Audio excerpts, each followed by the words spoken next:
Hello and welcome. The aim of this video is to make you aware of some tools and techniques that you could use to engage with your learners. It's a whistle-stop tour and you might want to get to grips with some of these tools after you've watched the video. The way that our learners access information and services has changed a great deal over the last few years. For example, 7 out of 10 people in the UK now own a smartphone, and the latest figures show that a third of people in the UK now use tablets. Learners can do things with their mobile devices that we used to need real items or gadgets for. They may have had a camera, a sat-nav, a diary, a watch, a video camera, a voice recorder, or a shopping basket. So how can we tap into learners' own devices, and how might they use them for learning? Let's have a look at some free and easy tools that might help you and your learners. There are many tools and technologies that are becoming more and more popular, and they're increasingly being used in teaching and learning. Social media is all about communication and making it easier to share information and ideas. So let's have a look at some social media tools which are being used in learning. YouTube is the second most used search engine on the planet. You'll find many videos that have been made by others, and you may want to make your own videos, or your learners might want to post videos to showcase their work. Increasingly, organisations are seeing the benefits of using YouTube and learning to manage its use.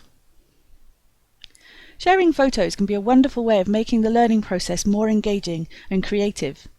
Flickr is one tool, but there are many free photo sharing tools online. Lots of organisations are sharing their images using this kind of tool. Coleg Gwent, for example, have been promoting and publicising events using Flickr. Teachers and learners who work in a visual medium have started to use Pinterest to share their own and other people's pictures. Facebook is being used for many reasons by teachers and learners. You may have seen it being used to promote and market courses and to support learners outside the classroom. But it's also being used more and more as an online classroom where learners can discuss ideas and share resources. Some providers don't have access to Facebook or have issues around privacy.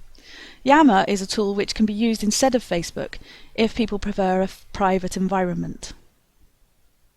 Twitter is number 1 in the top 100 tools for learning and has been for the last 5 years. Twitter is a fast way to build connections and share information with trusted colleagues. Also, conversations can develop around keywords or hashtags. An example of this kind of conversation building is ADCOM, which is an informal group of teachers who interact with each other using Twitter, wikis and face-to-face events. If you would like people to be able to comment online instantly, but you don't want to use Twitter, try Today's Meet. You can set up a private room for free and keep it for up to a year.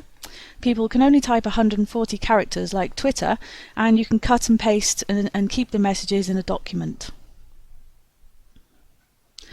Blogs are not often used by teachers and learners in post-16 education. They're more commonly used in schools. Blogs offer an opportunity for providers and learners to share their thoughts, progress, pictures, videos and news. People you know can follow your blog and share it with their networks too. There are many free blogging tools to choose from. Have a look at WordPress, Blogger and Tumblr for a range of styles.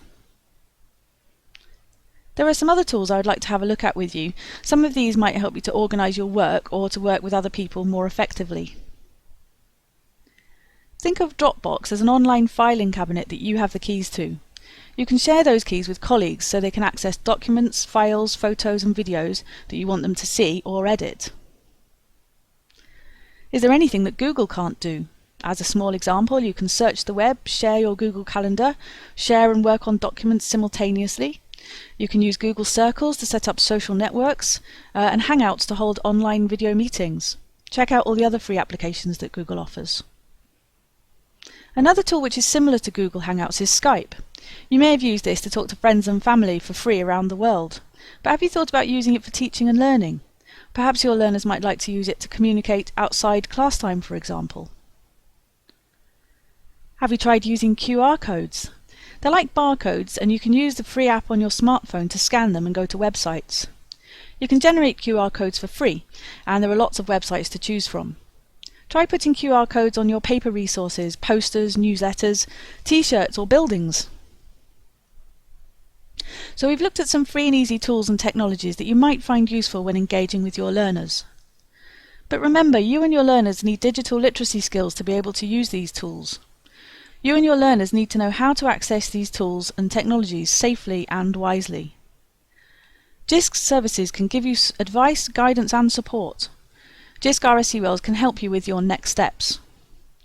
Please do get in touch, we're happy to help.